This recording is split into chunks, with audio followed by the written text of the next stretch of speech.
Bonjour et bienvenue, bonjour à vous toutes et à vous tous. Une nouvelle semaine de Sguardo qui s'annonce avec un nouvel invité, Étienne Basteliga. Bonjour. Bonjour. On vous présente en tant que candidat à la municipale à Ajaccio et on va parler justement de ces élections municipales des 15 et 22 mars prochains. Vous conduirez donc la liste de gauche, une liste de gauche. Est-ce qu'on peut dire une liste de gauche ou la liste de Écoutez, gauche? moi d'abord, je pense que, avant toute chose, c'est que notre plus grand plaisir aujourd'hui, c'est d'être devant vous en me présentant comme le candidat de la liste de gauche, la gauche ajaxienne, à Mankayachin.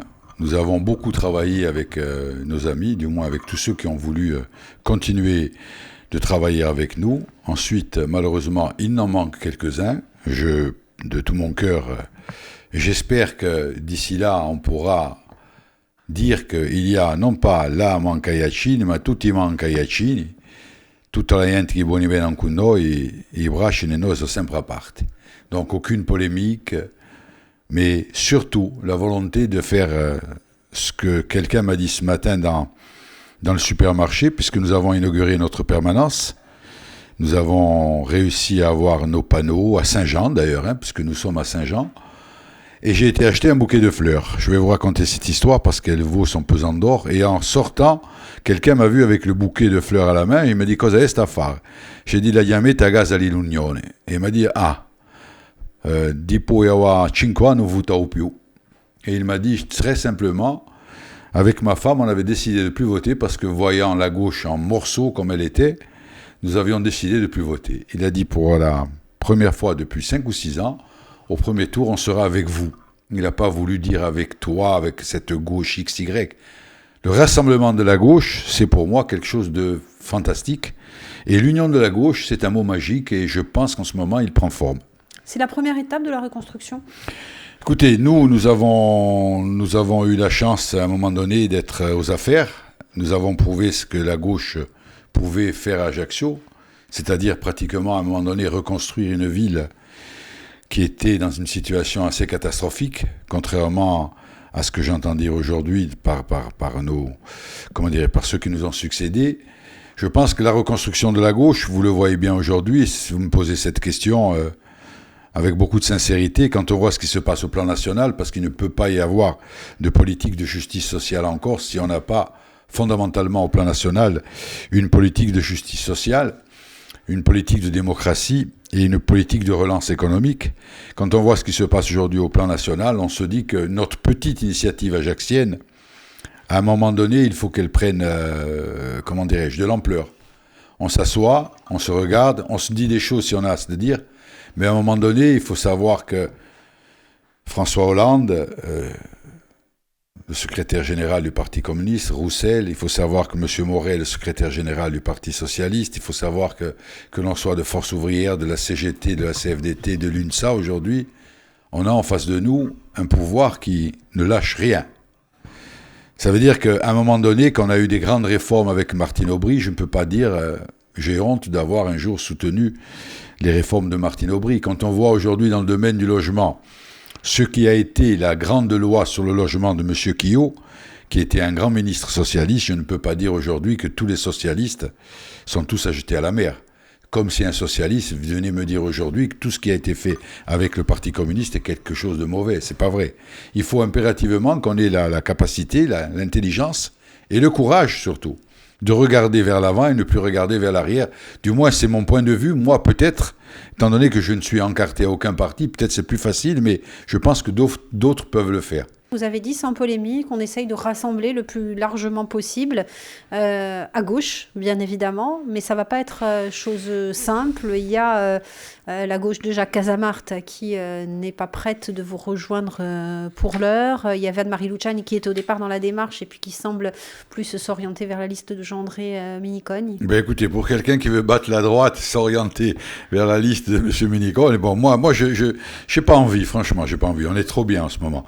Dernièrement, on a fait une réunion au siège actuellement de notre permanence. Nous avons, je vous l'ai déjà dit, décidé de l'appeler à gaz à l'Union. On est parti, nous étions 11. On se retrouvait à 28. Hier, on a fait une conférence de presse. On avait envoyé quelques invitations, ce qui se fait rarement, pour boire un petit coup après ensemble, nous étions 48. Franchement, vous ne pouvez pas vous imaginer comme j'étais content. Alors, quand vous vous dites 48, je préférerais qu'on soit 50. Mais c'est trop facile de critiquer. Moi, ça ne m'intéresse pas. Donc, moi, ce qui m'intéresse le plus, encore une fois, c'est élargir le rassemblement et surtout, être utile à Ajaccio. Parce que la gauche est utile quand elle est rassemblée. C'est quand nous sommes rassemblés que nous pouvons faire des choses. Donc, ce rassemblement aujourd'hui, je pense que je n'irai pas avec le MEDEF pour changer Ajaccio. Maintenant, ceux qui sont de gauche, qui pensent qu'aller avec le MEDEF, on va changer les choses à Ajaccio, écoutez, moi, je les laisse tranquilles, c'est tout. Hein. Je m'occupe de ceux qui sont avec moi et j'essaie surtout d'aller encore vers d'autres amis, d'autres camarades pour essayer d'élargir la démarche. Est-ce qu'il ne faut pas redéfinir la gauche ? Absolument. Alors, redéfinir la gauche, j'ai eu l'occasion d'en parler il y a quelques mois avec votre confrère sur RCFM. J'avais dit la chose suivante. Dans l'état où nous sommes, à un moment donné, soit on se parle, soit on meurt. C'est un projet beaucoup plus vaste. Je n'ai pas la prétention aujourd'hui de me substituer à tous les mouvements, je dirais, politiques, syndicaux, mouvements associatifs. Mais en tout état de cause, aujourd'hui, on s'aperçoit d'une chose, je vous l'ai dit tout à l'heure, mais c'est fondamental. Quand il y a eu des grands changements dans le pays, je ne parle pas d'il y a 10 ans, on est bien obligé de parler de ce qui s'est passé il y a 20 ans, il y a 30 ans, il y a 40 ans, et même un peu plus. Je ne vais pas revenir à Cracus Babeuf et à Rosa Luxembourg, quoique. Mais aujourd'hui, qu'il s'agisse des grandes transformations sociales du pays, des congés payés, de la sécurité sociale, de la retraite, des 35 heures, des nouveaux droits des travailleurs, des réformes, comme je l'ai dit tout à l'heure, sur le logement, etc., c'est toujours venu, à un moment ou à un autre, du mouvement de la gauche. Et ce mouvement, effectivement, de la gauche, il faut dire aussi les choses telles qu'elles sont, c'était aussi à un moment donné où les forces de transformation, en particulier le Parti communiste, au moment où les forces de transformation sociale étaient fortes. Aujourd'hui, on s'aperçoit qu'à partir du moment où il y a eu, je dirais, un délitement de ces forces, certains se sont engouffrés là-dedans. On a parlé de ceux qui voulaient prendre leur revanche des 30 glorieux, c'est-à-dire des années 70, où aujourd'hui, je dirais tranquillement, ça tombe costaud, quoi. On veut éventuellement raser. C'est pas du passé faisant table rase. Là, ça, c'est du passé social de la France. Je bien dit de la France. Et en Europe, n'en parle pas. Il faut faire table rase. Effectivement, il faut aujourd'hui avoir le courage à gauche de se positionner sur, pour moi, ce qui est le fondamental, c'est le libéralisme. Mais on a même plus à ce terme-là depuis 10 ou 15 ans. Parce qu'aujourd'hui, le but, c'est de faire de l'argent avec de l'argent. C'est-à-dire qu'aujourd'hui, on a une entreprise qui marche. Je vais prendre un exemple qui est, je dirais, pas bateau, malheureusement, mais c'est des exemples qui sont à la fois catastrophiques et terribles pour ceux qui travaillent. Avant, vous aviez quelqu'un qui avait une entreprise, et j'en parle librement, hein, des hommes et des femmes qui travaillaient, qui faisaient du profit, parce que l'entreprise doit faire éventuellement, comme dirait l'autre, du profit pour pouvoir prospérer. Il y avait de l'argent qui était réinvesti. Il y avait des travailleurs, bien entendu, qui se battaient éventuellement, peu ou beaucoup, pour essayer d'avoir de meilleures conditions. Il y a eu à un moment donné de grandes mesures de transformation qui ont été les nationalisations. Ça, c'était quelque chose, je dirais, d'important. Aujourd'hui, vous avez des gens qui arrivent, je dis bien des gens parce qu'on ne sait même plus qui c'est. On vous achète une entreprise qui est productive, où il y a des cadres, où il y a des hommes et des femmes qui travaillent depuis bien longtemps et qui produisent énormément de richesses. La première des choses que l'on fait, c'est à partir du moment où on fait du profit pour être éventuellement réinvesti, ben on va dire on va mettre dehors 1000 personnes, parce qu'avec ces 1000 personnes en moins, ça va nous faire un peu d'argent en plus, beaucoup d'argent en plus, qu'on va éventuellement réinvestir ailleurs, où on va reproduire le même phénomène. Ça a été le cas de ce qu'on appelait à un moment donné de la crise bancaire, qui a été une vaste fumisterie, parce que la crise bancaire, nous l'avons payée, point à la ligne. Donc si à partir de ce moment-là, la gauche, entre guillemets, ou une partie de la gauche, se met à expliciter à haute voix que c'est pas obligatoirement un mauvais système, là on est foutu. La gauche qui ne combat pas la finance, pour reprendre l'expression de quelqu'un, malheureusement, ce n'est plus la gauche. La gauche, à un moment donné, qui dit que pour bien faire, il faut allonger l'âge de la retraite. C'est plus la gauche. La gauche qui dit aujourd'hui que pour bien faire, il faut vendre l'aéroport de Paris. C'est pas la gauche pour moi. Donc je pourrais vous citer effectivement, et vous avez raison, de redéfinir ce concept, mais on peut le redéfinir sans pour autant tirer à boulet rouge sur tel ou tel ami, tel ou tel mouvement, parce que sinon on ne va pas s'en sortir. La contradiction, elle est là, la contradiction. Ou alors, à un moment ou à un autre, se prendre pour le sauveur suprême. C'est pas possible. L'homme providentiel n'existe pas. Il faut obligatoirement, c'est très difficile, hein, il faut obligatoirement se mettre autour d'une table, une grande table peut-être au plan national, et se remettre à discuter. C'est d'ailleurs le cas, je crois, pour les élections municipales.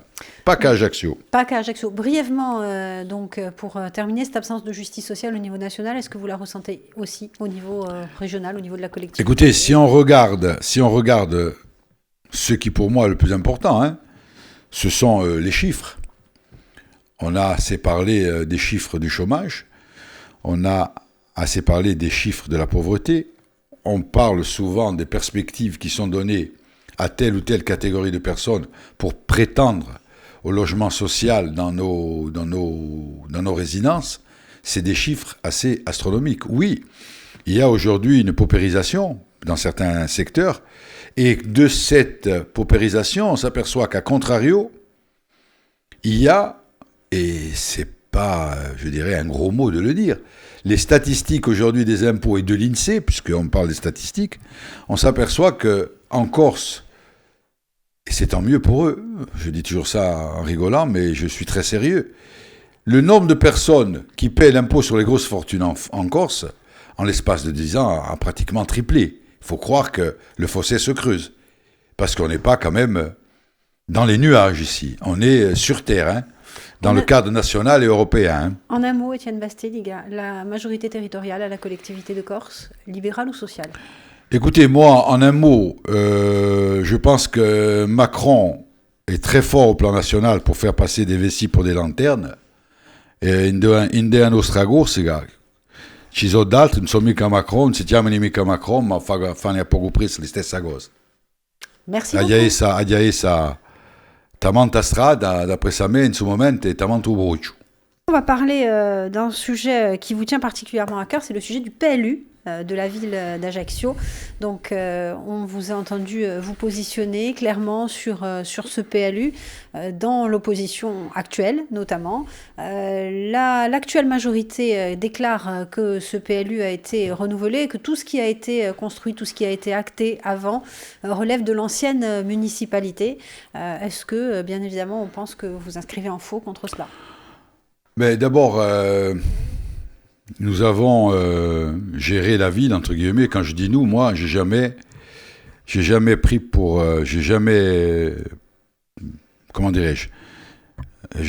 habitude de me cacher derrière quelqu'un. Hein. Du style, c'est pas moi, c'est pas nous. Hein. Pendant la mandature de M. Renucci, qui a vu la ville être transformée de fond en comble, dans tous les domaines d'ailleurs, il y a eu effectivement une grande période où le PLU a été mis en route. Non seulement il était mis en route, mais moi j'ai des souvenirs qu'il s'agisse de débats, qu'il s'agisse de rencontres, qu'il s'agisse d'articles de presse. C'était Paul-Antoine Luciani qui s'en occupait. Il y a eu énormément de discussions, énormément de débats. Et le PLU avait été, bien entendu, approuvé. Au cours de cette mandature de 14 ans, je ne veux pas parler des chiffres, mais les chiffres sont quand même importants. Pendant cette mandature, 3500 ou 3200 permis de logement avaient été octroyés. Au moment où le PLU a été attaqué puis a été maintenu, on a délivré environ plus de 4200 ou 4300 autorisations de bâtir en l'espace de 10 mois. Pourquoi ? Sans faire de la polémique stérile et bête. Il y a un nombre très important de promoteurs qui sont venus taper à la porte, et compte tenu de la peur que cela engendrait, il y a eu beaucoup d'autorisations de programmes qui ont été signés. Ceci étant, quand on a le courage de dire cela, il faut aussi dire une chose. un permis de construire, le maire l'étudie avant de le délivrer. On peut discuter de tout ce qu'on veut, mais dans le droit à bâtir, comme cela s'est fait depuis très longtemps à Ajaccio. Je dis bien très longtemps, parce que très longtemps, jusqu'à preuve du contraire, ce n'est pas la gauche qui a géré la ville. Mais depuis maintenant des années, quand vous habitez votre quartier ici, quand vous habitez les Aloès, quand vous habitez rue de Mézavi, quand vous habitez rue des Sanguinaires, jusqu'à preuve du contraire, on n'a jamais vu des pelleteuses arriver et raser des collines. C'est pas monsieur Simon Renouch qui était dans la pelleteuse et Paul-Antoine Luchan qui était dans le camion. Il faut arrêter de dire des bêtises. La grande mode aujourd'hui, quand on interroge ceux qui gèrent actuellement la ville, c'est de dire pas nous, c'est eux. Alors effectivement, c'est eux, mais nous aussi, c'est au Palatine, nous aussi c'est l'école Simone Veil, nous aussi c'est le grand chambardement de la Cité des Cannes et des Salines, nous aussi c'est le stade Jean Fabiani, nous aussi c'est la refonte complète de toutes les écoles, nous aussi c'est le Palatine. Là, il faudrait que dans son bouquin qui vient de sortir, il ait le courage de dire, écoutez-moi, excusez-moi, je suis fier d'avoir inauguré tout ce que la gauche a fait. En matière aujourd'hui de PLU, nous avons dit ce que nous avions à dire lors du conseil municipal. Nous pensons aujourd'hui qu'il y a déjà une mesure très importante. La mesure très importante que nous proposons, en ce qui nous concerne, c'est de revoir, éventuellement, en collaboration avec la collectivité de Corse, sans polémique encore une fois ici. Nous faisons des propositions, il ne doit y avoir aucune insulte.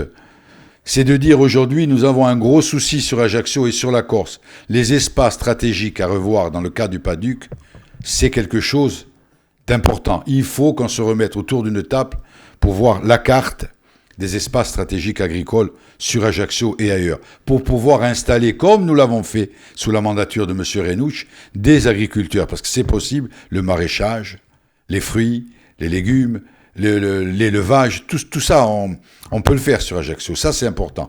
La deuxième mesure que nous avons proposée, que nous proposons, c'est dans le cadre de la délibération et de la discussion au niveau de l'octroi du permis de construire, nous pensons qu'il peut y avoir une commission mixte, promoteurs, mairies, associations, particuliers, élus de l'opposition et élus de la majorité pour pouvoir étudier ce que tel ou tel promoteur, entre guillemets, ou constructeur nous propose. Qu'est-ce qu'on fait pour les ordures ? Qu'est-ce qu'on fait pour l'arrosage ? Qu'est-ce qu'on fait pour l'accès aux bâtiments ? Qu'est-ce qu'on fait pour les handicapés ? Qu'est-ce qu'on fait pour la plantation éventuelle d'essence qui existe en Corse et non plus envahir maintenant ce que je vois de plus en plus, il y a certaines essences que l'on ne voyait jamais à Ajaccio, qui arrivent aujourd'hui dans tous les parcs commerciaux, dans toutes les copropriétés. Si ça se trouve, dans 10 ans, il va falloir les arracher. C'est ça, ce que nous proposons, c'est faire autrement aujourd'hui l'élaboration du permis de construire. Et l'étude du permis de construire, c'est le discernement et la prudence. Et arrêter de dire que si la ville est sale aujourd'hui, c'est à cause des machines, alors comme j'ai vu encore ce matin dans notre bon journal, que quand nous sommes arrivés au pouvoir, la ville était sale. Et on voit un paquet de merde sur un trottoir. Quand nous sommes arrivés au pouvoir, la ville était endettée. Quand nous sommes arrivés au pouvoir, il n'y avait pas de parking. Il faut arrêter, ça devient quand même assez lamentable. Et avoir un bouquin de 70 pages qui a dû coûter les yeux de la tête pour venir nous dire voilà ce qu'on a fait, c'est inversement proportionnel aux réalités. Et par moments, ça frise la malhonnêteté. Il faut faire attention quand même. Vous avez dit finalement qu'il faudrait une commission un peu plus stricte dans le oui, parce que nous pensons que l'évaluation des permis, je pense que c'est très intéressant. Et avoir une commission de ce genre nous permettrait, très sincèrement, de faire en sorte qu'on fasse à la fois plus beau, plus vert, et plus convivial. Parce que notre thème, Una città giusta, c'est ça aussi. Penser quand on construit, qu'on ne construit pas obligatoirement à court terme, mais il faut regarder sur le long terme. Et ça, je pense que c'est très important. Un maire aujourd'hui a le droit de refuser un permis de construire qui est conforme au PLU et conforme au PADUC ? Alors, ça c'est une très bonne question. Et moi, je vais vous répondre oui. Sur le fond, non. Sur le fond du droit, non. Mais si demain matin vous êtes maire, je suis maire, vous êtes mon adjointe, vous êtes maire, je suis votre adjoint. Si demain matin il y a un droit à bâtir qui est bien entendu acté au plan local d'urbanisme, monsieur, madame, votre terrain est constructible. Premièrement, qu'est-ce que vous allez y faire? Je peux faire ça et ça. Très bien. Mais moi j'ai une autre question. Comment allez-vous le faire? On est obligé de me répondre. Si demain matin je suis maire d'Ajaccio, et si on me dit je vais faire 3 immeubles, tel endroit, j'ai le droit de les faire. Très bien. Comment va être votre toit? Est-ce qu'il va avoir un toit plat, un toit en tuiles? C'est une question que j'ai le droit de poser. Les architectes ont le droit de venir. Le service instructeur des permis, si le service instructeur des permis existe, et s'il fait bien son travail, et surtout s'il prend son temps. Parce que j'ai l'impression qu'à un moment donné, on a signé très très vite. S'il prend son temps. En ce qui concerne les eaux pluviales, si c'est un terrain collinaire, je dirais, comment faites-vous pour récupérer le trop-plein d'eau qui va être généré par l'immeuble? Parce qu'il faut impérativement, dans le PLU, récupérer ces eaux. Je veux savoir comment vous allez faire. Quand vous allez faire un accès au niveau de la route, je veux savoir si quand vous allez faire cet accès au milieu de la route, est-ce que vous allez enlever toute la végétation? Quand cette végétation va être enlevée, qu'est-ce que vous allez planter? Quand vous allez me faire les places de stationnement, je m'excuse d'être un peu long, mais c'est fondamental ça pour moi et je suis sincère. Qu'est-ce que vous allez faire au niveau des places de stationnement? Vous savez qu'aujourd'hui, vous avez 2 solutions. Soit vous les faites en goudron et en béton, soit vous les faites en alvéolaire. Ça existe. Vous allez dans le nouveau collège du Stillette, tout le monde peut aller voir ce que c'est que des places alvéolaires. Ça veut dire que c'est des places où on laisse le tube, où on laisse le tuf, où on laisse l'herbe, entre guillemets, parce que c'est de l'herbe, c'est pas du gazon. Par contre, l'eau est absorbée. En matière de piétons, qu'est-ce qu'on fait? En matière de handicapés, comment on fait? À partir de ce moment-là, le permis, si je le délivre en 3 mois, on va me dire merci. Mais si je fais venir les hommes et les femmes autour de la table, si je leur dis soit c'est comme ça, soit vous l'aurez dans 1 an ou dans 1 an et demi, qu'est-ce qui se passe d'après vous? Je suis persuadé que le maire va être respecté. Donc le problème du droit à bâtir, un droit à bâtir, c'est pas un droit à bâtir n'importe quoi. C'est là où nous voulons appuyer. Un service instructeur, donc, qui doit être plus conséquent, qui doit avoir une vraie réalité. Je pense que le service instructeur d'un permis de construire, le service technique, la mairie, le premier adjoint, le deuxième adjoint, l'adjoint, peu importe. Mais à un moment donné, il doit y avoir une volonté de bien faire. De penser que ce que l'on construit aujourd'hui, c'est pas pour un mois. C'est pour, j'ai envie de dire, plusieurs générations. Il y a des belles choses qui sont faites sur Ajaccio.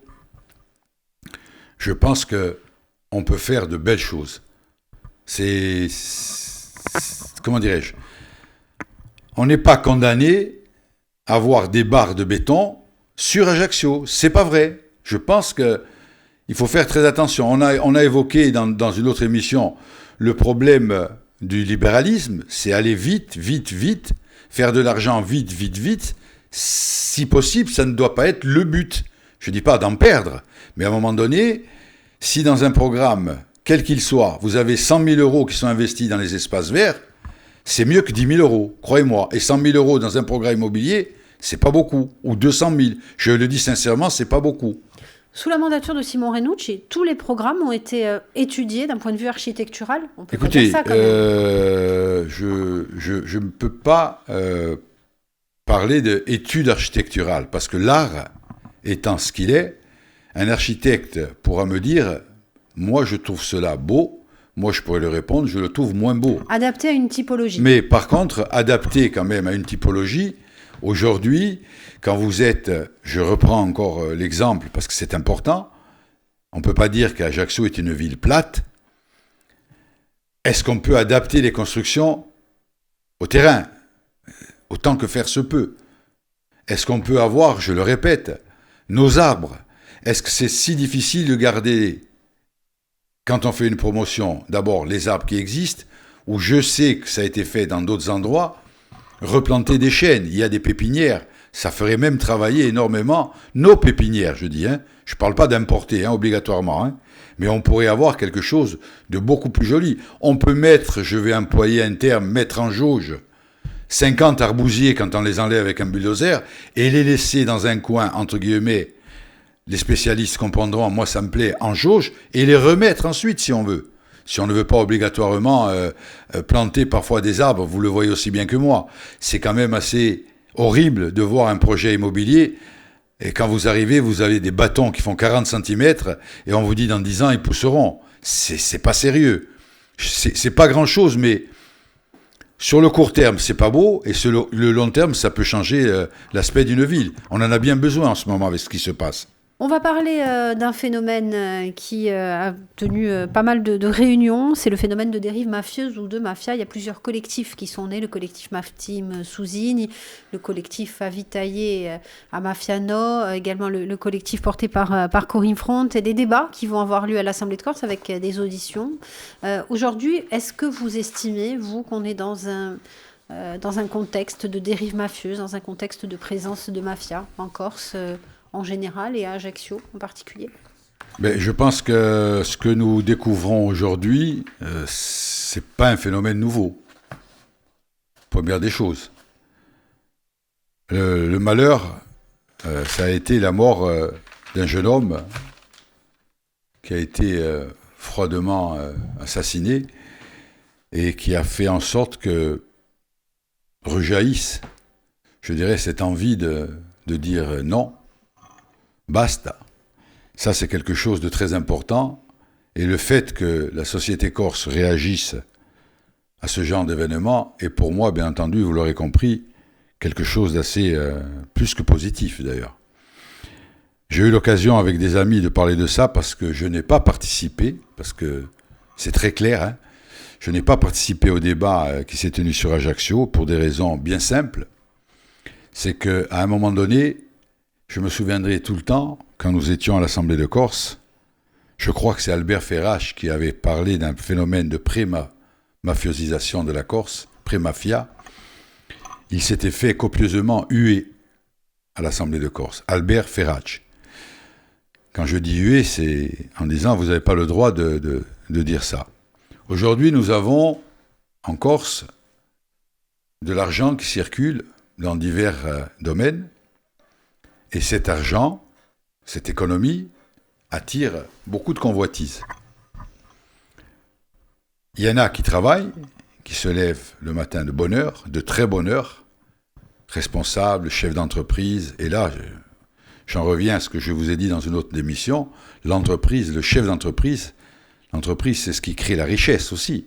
On peut avoir ses préférences, on peut avoir ses amis dans un syndicat qui se battent au sein de l'entreprise, ils se battent à visage découvert pour améliorer leurs conditions de travail, mais l'entreprise crée la richesse. Les hommes et les femmes à la tête de ces entreprises sont souvent, très souvent même des gens honorables. Les élus en Corse, j'entends souvent malheureusement dire élu, une australiette, ça dépend lesquels, j'ai envie de dire. Il y en a certains qui ont dit à un moment donné tous les élus étaient pourris. Aujourd'hui, il y en a beaucoup qui disent non, il ne faut plus dire ça. Pourquoi ? Et parce que vous en avez beaucoup. Ça ne veut rien dire, ça. Je pense très sincèrement que la complicité entre les élus, le pouvoir politique, le pouvoir économique, le pouvoir de la police ou le pouvoir de la justice, ce qui veut dire pour moi, alors dans ces conditions, l'emprise mafieuse, avec, bien entendu, la superstructure de l'État ou du préfet qui chapeauterait tout ça, comme en Sicile, ces conditions ne sont pas réunies en Corse. C'est mon point de vue. Si je veux faire un débat sur le mot de mafia, des bandes rivales en Corse qui s'intéressent aux affaires des autres et qui veulent capter une part du profit sans travailler, ça existe, ça a toujours existé, sauf que maintenant, je retiendrai le mot du grand flic, paraît-il, parce qu'on l'a appelé comme ça, on a l'impression tous de le connaître, le fondateur du RAID, M. Mancini, qui a dit, qui n'est pas corse, hein, il a quand même dit qu'il n'était pas corse, déjà pas mal, parce que tout le monde me disait il est corse, quand je disais non, il est italien, on me disait non, il est corse, qui a dit qu'ils veulent aujourd'hui braquer, vivre, travailler et braquer au pays. C'est un peu ça. À partir de ce moment-là, il faut que les élus aient le courage de se retourner, non pas vers d'autres amis, mais c'est la justice aujourd'hui, c'est la police, Ça a été ma conclusion de la discussion que j'ai eue avec mes amis pour leur expliquer pourquoi je ne participerai pas au débat. Parce qu'il y a trop de flou après. Il y a trop de flou, trop d'intérêt. Il y a eu trop d'affaires, je dirais, graves en Corse. C'est pas très loin tout ça. Donc que chacun commence ensuite à s'interpeller et à s'insulter au Palais des Congrès, c'est pas bon non plus pour lutter contre la grande criminalité. Ça, c'est mon point de vue. Je dirais même, c'est fondamental ça. On ne doit pas s'insulter dans une salle publique quand on veut aller et quand on veut participer à un débat contre la mafia. Il ne faut pas le faire. Certains propos vous ont choqué ? Je pense. On ne doit surtout pas alors dire qu'il y en a certains qui doivent être dénoncés, dont on peut prononcer le nom très facilement, et d'autres non. Parce que dans ces conditions, si on commence à faire la liste de ceux qui ont été assassinés, où on a mis par-dessus leur nom mafieux, pré-mafieux, on ne sait jamais, c'è qualcosa, c'è sempre qualcosa in noi. Tomba una persona, se stato tombo, se è stato tombo, se c'è stato qualcosa. Comme ce sont des propos très graves. C'est des propos très graves et il ne faut pas les tenir si on veut aller sur le fond. J'ai toujours dit, on doit lutter pour une société plus juste. On doit lutter à visage découvert. Parce que ça aussi, si on refait un peu l'histoire, le fait de dire « je vais lutter, moi, mais vous allez voir ce que vous allez voir ». À un moment donné, moi aussi je veux savoir qui se cache derrière celui qui lutte ou qui prétend lutter contre la dérive mafieuse. Ça aussi, à un moment donné, il y a 20 ou 25 ans en arrière, la Corse a connu des drames quand même. Donc aujourd'hui, comparer la violence politique à ce qui est défini comme la violence politique à la violence mafieuse. À un moment donné, il faut faire attention. Je dis encore une fois, je l'ai dit il y a 20 ans en arrière, attention. Parce qu'après, chacun peut faire ou peut dire ce qu'il veut. Quand on a fait le grand débat avec Dominique Bouquin sur la violence en Corse, je sais qu'à un moment donné, le premier nom qui est venu dans un débat sur la mafia à Ajaccio, ça a été le nom de Dominique, il n'en a pas fait assez. J'étais ulcéré. Aiuto, aiuto. Ce n'è un presidente che è giunto. Ha detto ci pigliamo pas male, e mi va a dire da Corsica. Pendant avere au liceo, zittire, come si passa. Première des choses à dire, on a fait tante cose. Si on prend ce chemin, on ne va pas aller loin. Et d'ailleurs, l'Assemblée de Corse a essayé de rectifier. J'ai bien dit essayer. Je leur souhaite, bien entendu, de réussir. Mais ce sera très, très, très difficile. Et ça va être ma conclusion, je pense, et je l'ai toujours dit. La police, elle est là pour traquer les voyous. La justice est là pour les condamner. Même si c'est difficile. J'ai bien dit, même si c'est difficile, dans les conditions de technicité d'aujourd'hui. Parce qu'on pourrait avoir un très long débat là-dessus, très sérieux, mais c'est très difficile. Mais je pense qu'on ne peut pas s'exonérer du travail de la police et de la justice. C'est pas possible. On parlait de ce phénomène de dérive mafieuse, vous avez employé celui de voyoucratie. Pour vous, la balle est dans le camp de l'État, de la police, de la justice. Je pense que c'est un long travail et les citoyens que nous sommes, parfois on a envie, bien sûr, de voir aboutir certaines affaires. Et heureusement que nous sommes dans un état de droit, même si parfois on peut le critiquer, on peut ne pas aimer certaines choses. In fine, c'est l'épreuve, c'est la condamnation. Pour faire condamner, il y a l'épreuve dans tout, d'ailleurs, dans tous les procès. Et puis jusqu'à preuve du contraire, sans jeu de mots aucun, ça sera très difficile, sauf, je pense que les techniques modernes peuvent éventuellement aider à la résolution de certaines affaires. Mais c'est pas simple. Pour les familles surtout, c'est pas simple. Vous avez dit dans une précédente émission, quand on parlait des nombreuses constructions qui ont fleuri à Ajaccio comme ailleurs, que souvent les élus pouvaient avoir peur. Alors, c'est un mot qu'il faut employer, je dirais, avec parcimonie. Parce que demain matin, vous êtes maire. On est d'accord. Vous avez une possibilité, parfois, de dire à telle ou telle personne... Je ne parle pas éventuellement que d'Ajaccio. Hein. Non, c'était d'un point de vue non, mais c'est général. Important. Non, mais ce que vous dites est très important. Et moi, je n'ai jamais eu l'habitude de me cacher derrière les mots. Quand vous êtes maire d'une petite commune environnante aujourd'hui d'Ajaccio, que vous avez 1 ou 2 hectares, vous ou moi, bon, moi j'en ai pas, hein, je ne suis pas propriétaire de rien du tout d'ailleurs, mais bon, Enfin, du moins, t'es rien, hein, j'ai quand même ma maison.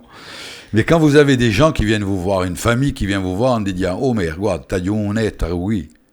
C'è qualcuno che vuole comprare 2 o 3 terreni, 3.000 metri. C'ho cacciare sul terreno. Sul terreno c'ho un meta constructible. Et que le maire vous regarde et vous dit, non, on peut soumettre. Souvent, dans les petites villes, villages, on appelle ça des petits villages. Mais entre quelqu'un qui a 1 hectare, non constructible, et il y a quelqu'un qui peut se vendre 4 petits lots, parce qu'en général, on dit, il y a 4 piccoli terreni, pezziti. Mais il faut comprendre, c'est ça la Corse. Si on ne comprend pas ça, on n'est pas Corse. Si on ne comprend pas ça, on ne peut pas parler de la Corse. Eh bien, ce maire, à un moment donné, va dire à cette famille, non. Ça veut dire que je vais priver une famille pour 1 hectare sur ma commune, qui en compte, paraît-il, des milliers.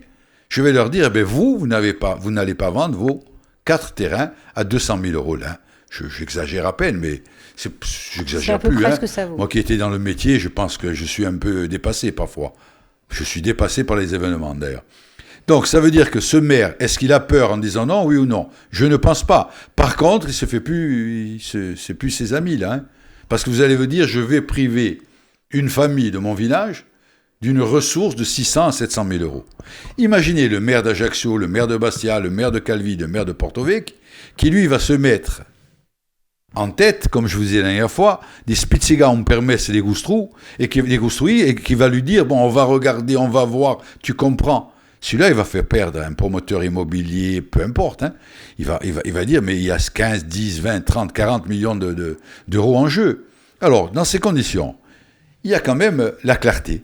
Moi, je suis franc là-dessus. Quand vous avez un plan local d'urbanisme qui est mis en route, comme celui d'Ajaccio, moi, je ne vais pas vous faire ici le cinéma en disant, j'aurais pu faire mieux.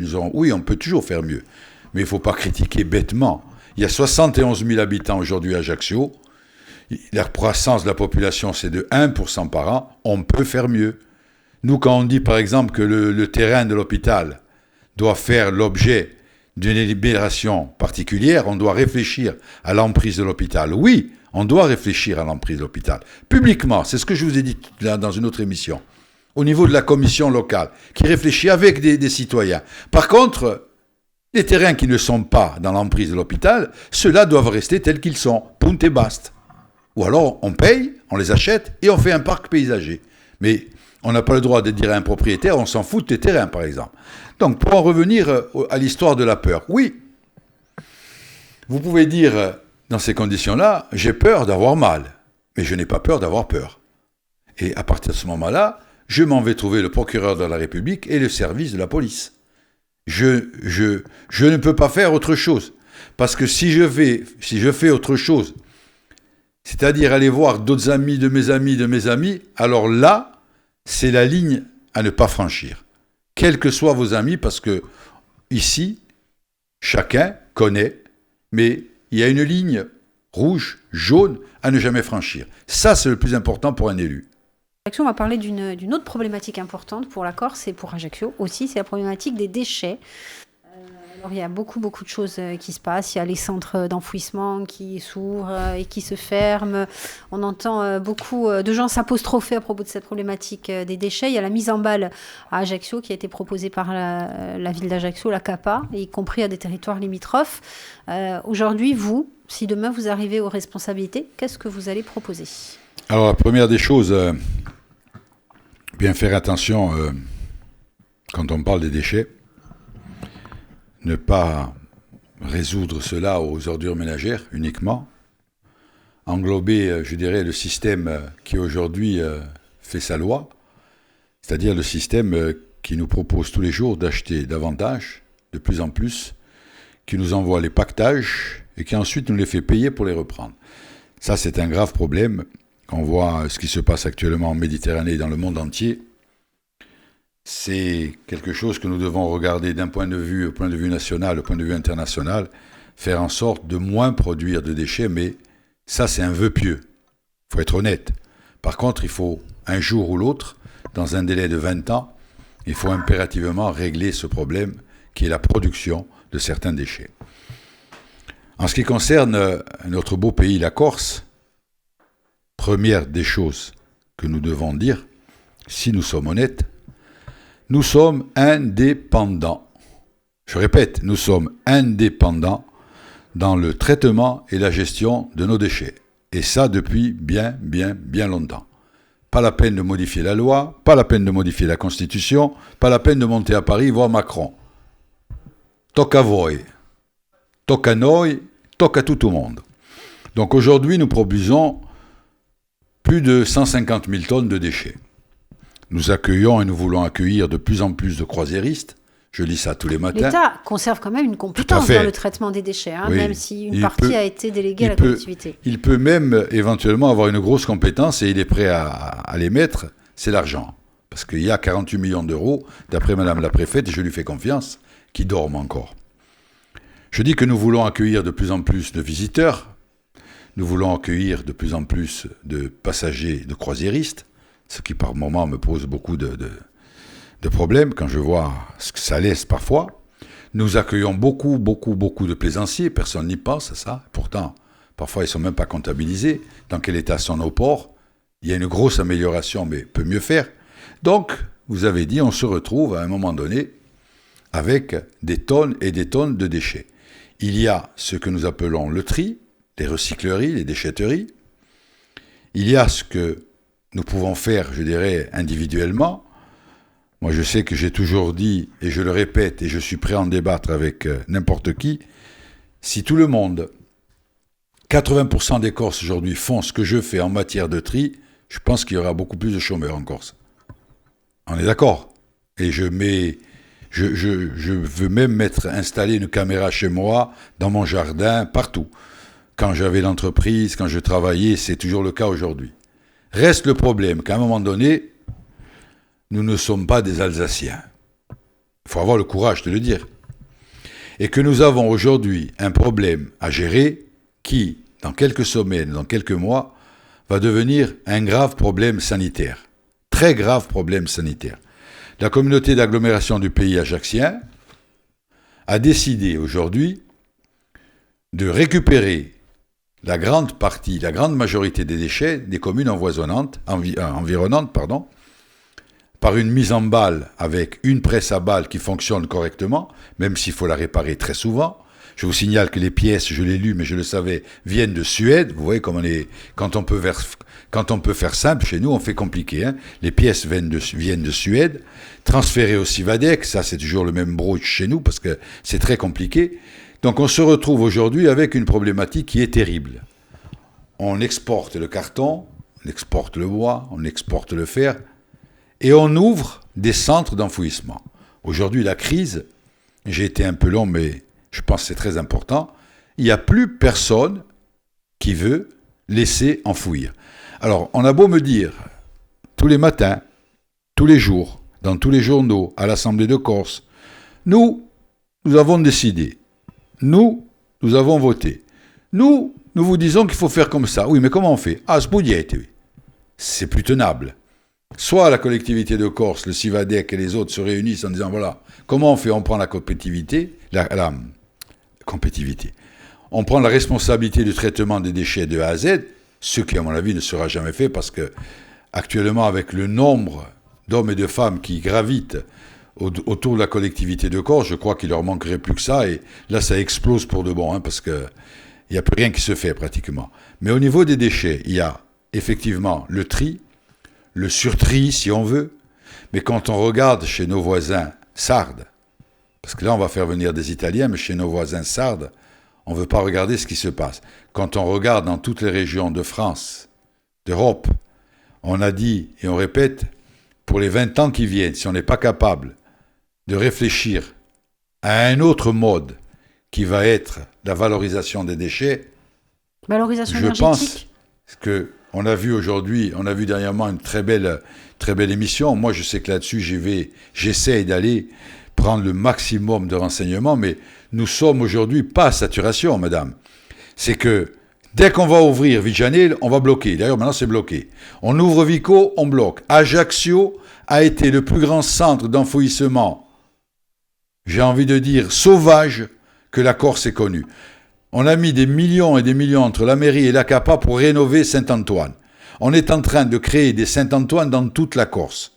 Est-ce que on a le droit, j'ai bien dit le droit, j'ai bien dit, je vous pose la question à la journaliste, est-ce que j'ai le droit aujourd'hui en tant qu'élu, en tant que président de l'exécutif de Corse, en tant que président de Civadec, en tant que maire d'Ajaccio, est-ce que j'ai le droit, dans un mois, dans 6 mois, dans un an, d'engager une réflexion sur une usine de valorisation de déchets qui verrait le jour en 2025, une usine ultramoderne? Si on me dit non, dans ces conditions, il faut me dire, je suis maire de telle communauté, je suis adhérent d'un parti X nationaliste, je mets ma commune à disposition pour déposer vos déchets. Je suis maire à Porto Vecchio d'un parti X, je suis pour l'enfouissement, je mets ma commune à votre disposition pour enfouir les déchets. Mais on n'a plus le droit de se cacher derrière le petit doigt. Moi, il faut être honnête. Si demain matin, il y a des gens aujourd'hui à l'Assemblée de Corse qui disent que notre plan est extraordinaire, donc il y a au moins 2 territoires dans les environs d'Ajaccio, dans la Gravone et dans le Prunet. Il faut que les 2 maires prennent une décision en disant, voilà, vous voulez 40 hectares, eh bien nous mettons 40 hectares pour enfouir les déchets sur notre commune. Et là, je dis bravo, et j'enfouis, puisqu'ils ont la compétence. Je ne suis pas un hors-la-loi, j'enfouis. Mais à un moment donné, on ne pourra plus trouer la Corse comme on la trouve. Je vais finir un propos. Dernièrement, j'étais avec des amis qui sont spécialistes de la question et qui trient autant que moi. Et malheureusement, il ne reste plus que les yeux pour pleurer. Parce que quand je vois dans des petits villages où on va prendre les déchets à la maison, je trouve ça super, merveilleux, génial. Je disais que celui qui a habité à la Tour K des Salines comme moi, 20 étages, 4 appartements par étage, ça en fait 80. Les 3 tours des Salines, c'est pratiquement la population de certaines communautés d'agglomération. D'accord? Donc je veux bien, moi, que tout le monde monte porte à porte, les bacs en bas, c'est ce que je vous disais dans une autre émission. Quand on délivre un permis, comment on fait le jardin partagé, comment on fait le collecteur, comment on fait le composteur, mais il y a potentialité et réalité. On ne le fait pas en 1 an, c'est pas vrai, ni en 5, dans 20 ans peut-être, si tout le monde s'y met. Dans 20 ans peut-être, on pourrait être exceptionnel. Mais pour l'instant, c'est pas le cas. Et on va vers une catastrophe sanitaire. On se souvient que Simon Renucci avait été très critique à l'endroit du Civadec. Aujourd'hui, vous semblez plus l'être à l'encontre de la collectivité de Corse. Ben alors, je vais vous raconter, non, je vais vous dire quelque chose, parce que c'est public. Hein. Moi, quand le Civadec a été créé, j'ai demandé pourquoi on crée le Civadec. Bon, on m'a expliqué. Vous savez qu'on est les plus forts en Corse, pour expliquer. On est les plus forts. On vous explique même... que l'eau salée n'est pas salée s'il faut. J'ai demandé à quoi ça allait servir, on m'a dit voilà, c'est comme ça. Moi je pars du principe déjà, mais on va arrêter là parce que ça sert à rien. La communauté d'agglomération du pays d'Ajaccio, avec ses amis, ses satellites à côté, il y a 100 000 personnes. Je pense qu'on aurait dû être à même, j'ai bien dit, on aurait dû être à même d'avoir une politique de traitement des déchets, rien que pour le territoire pertinent du Grand Ajaccio. C'est mon point de vue, et ne faire en sorte que le camion ne se promène plus d'Ajaccio à Bastia, de Bastia à Porto Vecchio, et le camion qui va de Porto Vecchio à Propriano, et qui revient ensuite à Ajaccio déchargé. C'est de la folie furieuse. Mais il faut croire que ça intéresse du monde. Maintenant, en ce qui concerne le Civadec, on a le Civadec, on a les communautés d'agglomération, on a la CTC. La CDC, pardon. Ma langue a fourché parce que depuis que nous sommes avec la CDC, la Corse a tremblé, la Corse a changé, tout le monde s'en est aperçu. Donc aujourd'hui, nous avons un gros problème. C'est pas nous, pas nous. Je ne sais pas si vous connaissez cette expression, nous sommes le peuple des panou panou. Tous les matins, sur forum, quelqu'un pose la question et la réponse est pas nous, pas nous. Comment je fais avec mes déchets? C'est pas moi, pas moi. Est-ce que vous pensez que celui qui a déversé, c'est pas nous, pas nous? Ça veut dire que les citoyens ne savent plus à quel sein se vouer. Moi, je suis d'avis qu'à ce moment-là, il faut avoir le courage de dire, je vous l'ai dit dans une autre émission, est-ce que oui ou non, on reprend la compétence pleine et entière Et on arrête de dire tous les matins, allez voir Tati parce que c'est lui, allez voir Marc-Angèle parce que c'est la CAPA, allez voir le maire d'Ajaccio parce que c'est le maire d'Ajaccio, allez voir le maire de Coutoli parce que c'est le maire de Coutoli, quoique le maire de Coutoli, il est dans le village, il est avec les villages de la CAPA. Je pense que comme tous les autres maires de la CAPA, leur problème a été assez bien réglé par M. Simon Renucci en ce qui concernait les décharges sauvages. Je crois que là, on avait fait un beau travail. Donc aujourd'hui, c'est pas qu'un problème de compétence, c'est un problème de volonté politique. Je vous pose encore une fois, j'aime bien poser des questions aux journalistes. Vous avez vu la photo d'encore ce matin de Saint-Antoine. Tout le monde a vu Saint-Antoine. Les balles. Dans 15 jours, est-ce qu'on les met sur les stades de foot, les balles? Qu'est-ce qu'on va en faire? Nous avons eu, à un moment donné, quand le maire d'Ajaccio de l'époque avait été mis en demeure par le tribunal pratiquement, avant d'être mis en examen, de nettoyer le site de Saint-Antoine, je l'ai dit et je le répète, qui avait été le déversoir de la moitié de la Corse du Sud. Déversoir à ciel ouvert. On jetait et on poussait, Ça suintait de tous les côtés. L'enfouissement. Aujourd'hui, paraît-il, avec les plastiques, les protections, tout va bien, tout va très bien, Madame la Marquise. C'est pas vrai, mais c'est pas grave. On continue, aujourd'hui, avec les balles à Saint-Antoine. Que va-t-on faire de ces balles? À l'époque, nous avons été dans l'obligation d'amener ces déchets sur les continents. Tout le monde se souvient de cet épisode où les bateaux emportaient les camions chargés de balles. On avait même dit à l'époque, j'avais posé une question, comment vous allez faire pour l'odeur, pour les marins, pour les passagers? Il m'avait été répondu très sérieusement, madame, il n'y aura pas d'odeur. J'avais répondu, en m'excusant pour les téléspectateurs, a merda gorsa, un puzzamic. C'était incroyable. Quand on veut faire avaler des couleuvres aux gens, on raconte n'importe quoi. Bien, si ça continue, on va être obligé d'affréter un bateau pour embarquer ces balles et pour aller les brûler sur le continent. Et là, on va payer très cher, parce que vous connaissez aussi bien que moi le système. Demain matin, vous tapez à la porte, vous allez voir sûrement comment on appelle ça, un syndicat de valorisation des déchets. Oui, ça s'appelle comme ça d'ailleurs, valorisation des déchets. Et vous allez leur dire, regardez, j'ai tant de balles. Très bien, monsieur, venez. Venabaja. Ah, Venabaja. Et vous allez leur demander combien ça coûte. C'est pas grave, on va s'arranger. Et le jour où vous avez mis le doigt dans l'engrenage, qui est-ce qui va payer? Et jusqu'à quand? Parce que Il y avait eu d'ailleurs une entente entre plusieurs centres qui avaient été demandés sur le continent avec plusieurs devis. Il y avait eu une entente. C'est pour ça que l'appel d'offres a été déclaré en faux de jeu. Mais madame, vous et moi, on n'est quand même pas des grands spécialistes, mais on a la prétention d'être intelligents. Vous vous rendez compte, vous arrivez aujourd'hui sur le continent, en Sardaigne. D'ailleurs, en Sardaigne, on ne demande pas. C'est assez extraordinaire. Je crois qu'il y a 2 incinérateurs en Sardaigne. Mais là, c'est plus nos frères, les Sardes. De temps en temps, les Sardes sont nos frères, et puis de temps en temps, on oublie les Sardes. C'est un peu bizarre. Mais si d'un matin, on accepte ce genre de trafic, parce que j'appelle ça du trafic, moi, ça va être du pain béni. Mais il n'y a pas tout le monde, mais ça va être du pain béni. Vous et moi... transporter des sacs qu'on appelle des balles sur le continent, si on nous donne un camion tous les deux, on le fait. Il ne faut pas sortir de Saint-Cyr. Surtout si vous êtes capable ensuite d'adresser la facture. Il n'y a que ça à faire. Transporter et adresser la facture, à qui de droit après? Ça devient quand même, je pense, que ça commence à devenir grave. On va parler immobilier, plus précisément foncier, avec cette enquête de l'Agence de l'urbanisme qui a été révélée il y a de cela quelques mois, avec des zones en tension, en fait, des zones où les Corses ne pouvaient plus construire, ne pouvaient plus se loger. Alors ce n'est pas à l'élu de l'opposition ajaxienne, ni même au futur candidat donc, pour ces municipales Ajaccio que l'on s'adresse, mais bien aux professionnels de l'immobilier. Est-ce que vous constatez justement ces zones en tension, où les Corses ne peuvent plus se loger, où il y a des acquisitions peut-être qui viennent de l'extérieur? Alors, d'abord, ce qui est le plus important, c'est que j'ai été et je serai tout le temps un citoyen avant tout.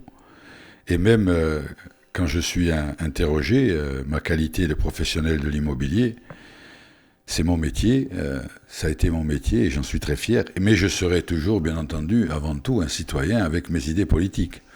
Souvent, on essaie de dire attention, là, je suis plus citoyen, je suis élu, là, je suis plus élu, je suis agent immobilier. Vous savez aussi bien que moi, je considère que ça veut rien dire.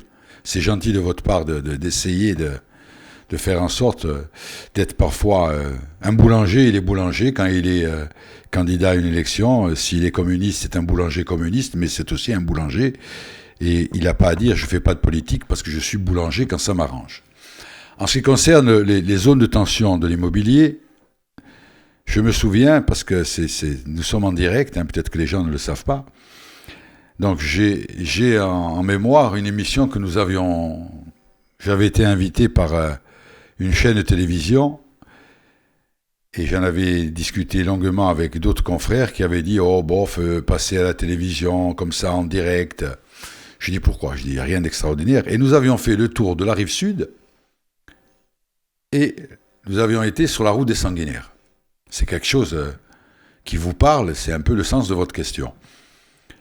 Et à l'époque, on avait montré quelques maisons, quelques appartements. C'était, si ma mémoire est bonne, c'était avant, dans les années 95.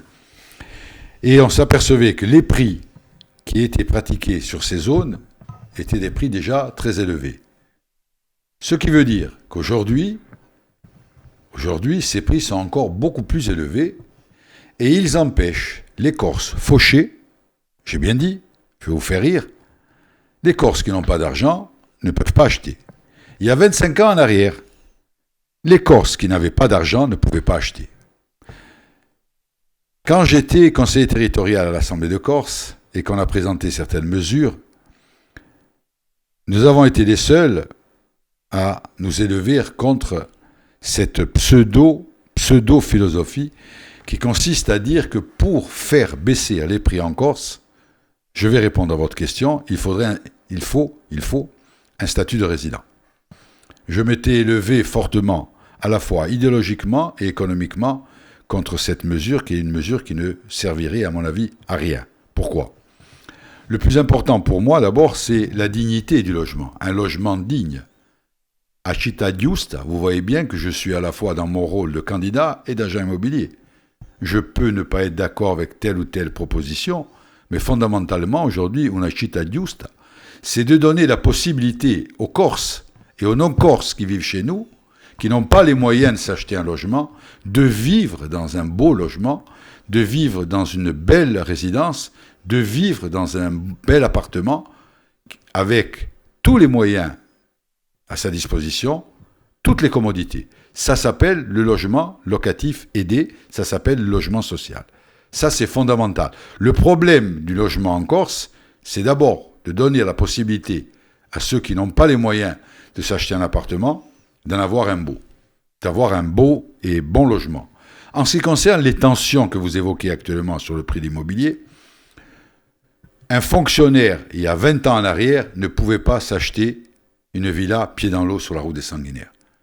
Un fonctionnaire aujourd'hui ne peut toujours pas s'acheter une villa pied dans l'eau sur la route des Sanguinaires.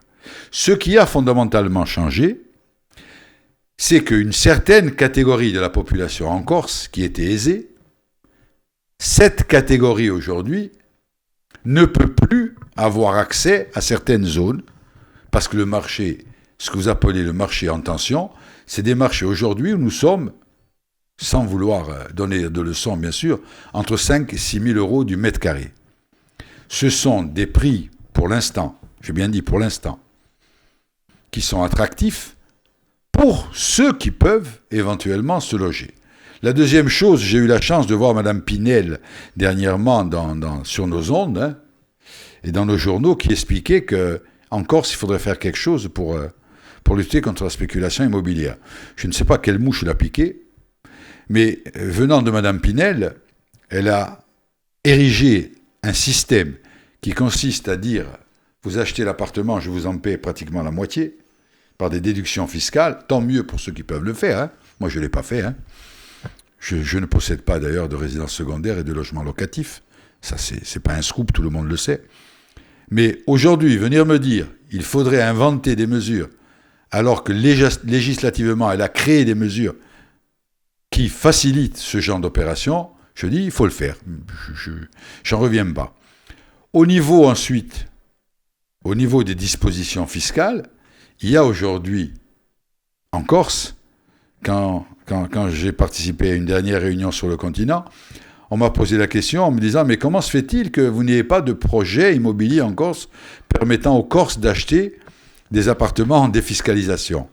J'étais très étonné par cette question et je dis à ce confrère sur le continent, je dis « Mais vous êtes fous. En Corse, nous avons ce qu'il faut, nous avons de bons agents immobiliers, nous avons de bons promoteurs, nous avons des banques qui suivent les gens, surtout quand ils ont un peu de sous, hein, là il n'y a pas de problème. » Il m'a dit « Alors, ça nous étonne. » Parce que nous, dans le Bordelais, c'était une région Bordeaux-Toulouse, il faut voir le nombre de Corses qui achètent pour faire des placements immobiliers. Je n'ai rien dit, je suis comme vous, je suis d'ici, je dis ça me fait bien plaisir.